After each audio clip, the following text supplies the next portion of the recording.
Looking ahead to the trading week beginning June 8th, we're going to be assessing risk assets all week, starting earlier in the week. Despite some intraday volatility last week, the entire suite of risk assets finished the week positive, as did gold. The yield curve flattened with front-end yields rising by double digits while the long-end yield moved higher only by single digits. This movement suggests the market is increasingly pricing in fewer rate cuts in the near future.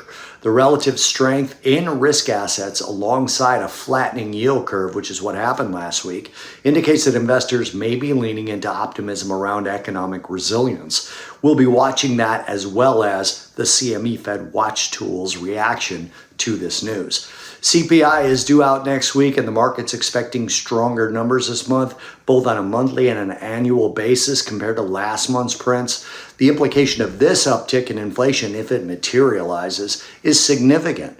It could reinforce concerns that recent disinflation trends have stalled.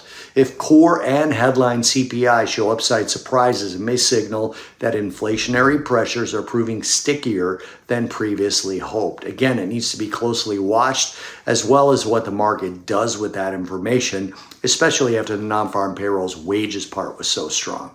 This coming week, we have a 3-year note auction, a 10-year note auction, and a 30-year bond auction, totaling $125 billion in total issuance. Next week, it will be somewhat quiet on the earnings front, with only 14 companies with market caps of over $1 billion or more reporting. These companies include Oracle, Adobe, SailPoint, GitLab, Casey's General Stores, J.M. Smuckers, and GameStop.